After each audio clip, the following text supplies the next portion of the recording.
Hi అండి, అందరూ బాగున్నారా? ఆ, ఈరోజు నేను టమాటా చట్నీ రెసిపీ చూపిస్తాను. ఆ, ముందుగా మనం ఒక గిన్నెను స్టవ్ మీద పెట్టుకొని అందులో పల్లీలు కొన్ని వేసుకొని వేయించుకోవాలండి. కొంచెం మీడియం ఫ్లేమ్లో పెట్టుకొని వేయించుకున్నా ఏం కాదు. తర్వాత ఇంకొక గిన్నెలో మనం పల్లీలు ఒక పక్కకు వేయించుకుంటున్నాం కదా, ఇంకొక గిన్నెలో మనం కొంచెం ఆయిల్ పోసుకొని అందులో పచ్చిమిరపకాయలు ఉంటాయి కదా, వాటిని వేయించుకోవాలి. ముందు పచ్చిమిరపకాయలు వేయించుకోవాలి, తర్వాత టమాటాలు వేయించుకోవాలి. ఓకేనా? దానికి కావాల్సినవి ఏంటివంటే ఇంకా కొన్ని ధనియాలు, కొన్ని జీలకర్ర, తర్వాత కొంచెం వెల్లుల్లి, ఇవి కావాలండి.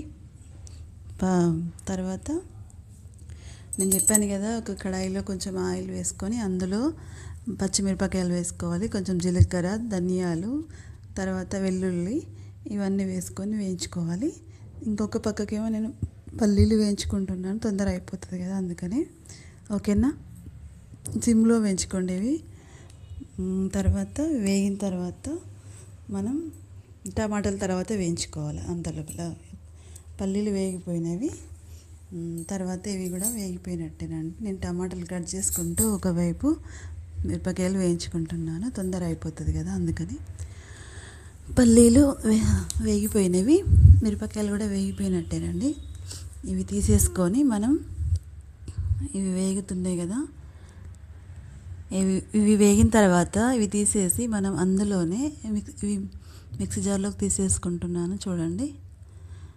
తర్వాత ఇందులోనే మనము మొత్తం అవి తీసేసి కొంచెం ఆయిల్ మళ్ళీ వేసుకొని టమాటాలు ఉంటాయి కదా, వాటిని మనం చిన్న చిన్నగా కట్ చేసుకొని వేయించుకోవాలి.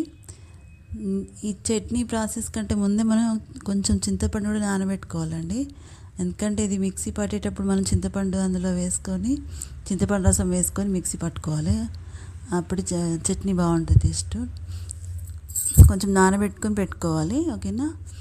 ఇదంతా మిక్సీ జార్లోకి తీసేసుకోవాలి. తీసేసుకున్న తర్వాత అందులోనే మళ్ళీ నేను చెప్పాను కదా టమాటాలు కూడా వేయించుకోవాలని, అందుకని కొంచెం నేను నూనె పోసి టమాటాలు మొత్తం కట్ చేసుకున్నానండి.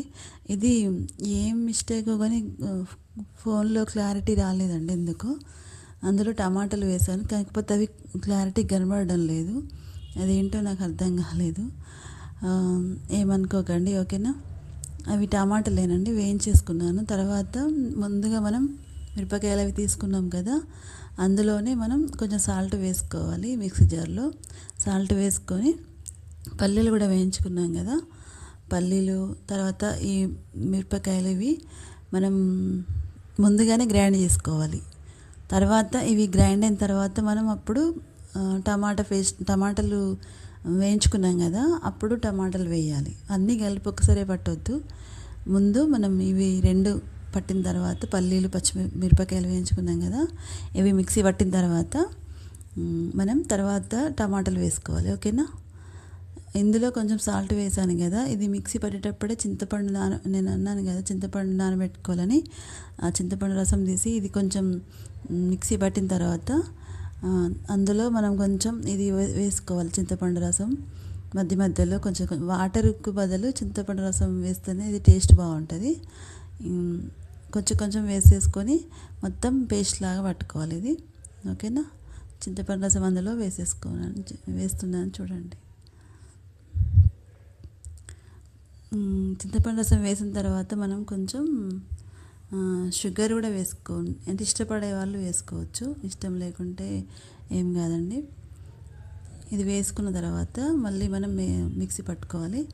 మిక్సీ పట్టిన తర్వాత అది మెత్తగా గ్రైండ్ అయిపోయింది కదా చూడండి, అలా మెత్తగా గ్రైండ్ అయిపోయిన తర్వాత అందులో మనం టమాటా ముక్కలు వేయించుకున్నాం కదా, అవి వేసేసుకొని మళ్ళీ కొంచెం షుగర్ వేసుకొని మెత్తని పేస్ట్ లాగా పట్టుకోవాలి. షుగర్ ఇష్టం లేకుంటే వేసుకోకండి, ఇష్టపడాలి వేసుకోండి, మంచిగా ఉంటుంది.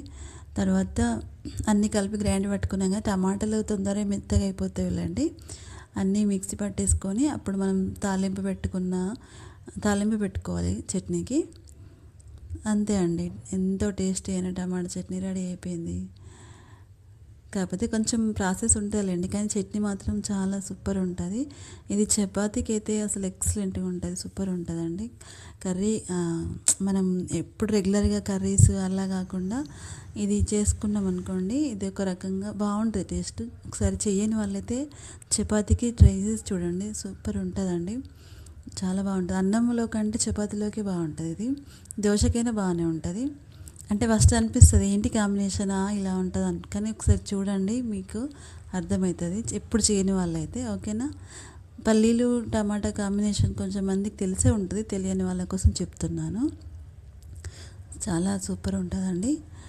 చట్నీ అయితే అయిపోయింది. తర్వాత నేను రైస్ కూడా పెట్టేశాను, అన్నము అయిపోయింది. నేను ప్లేట్లో పెట్టుకున్నాను చూడండి, అన్నము ప్లస్ చట్నీ. అన్నంలోకి కూడా బాగుంటుంది, కాకపోతే ఇంకా చపాతీకి అయితే ఇక అసలు ఏం ఎప్పుడు తినని వాళ్ళు కూడా ఒకసారి టేస్ట్ చూస్తే ఇంకా అదే కావాలంటారు, అంత బాగుంటుంది. అన్నంలో కూడా బాగానే ఉంటుందండి. ఓకేనా. ఒకసారి మనకి ఎన్ని కర్రీస్ ఉన్న చట్నీలు అంటేనే కొంచెం ఎక్కువ ఇష్టపడే వాళ్ళు ఉంటారండి. అలాంటి వాళ్ళకైతే ఇంక ఇది సూపర్గా ఉంటుంది, చాలా బాగుంటుంది. ఇప్పుడు ట్రై చేయని వాళ్ళు ఒకసారి ట్రై చేయండి. ఓకేనా. బాయ్ మరి. ఓకే అండి.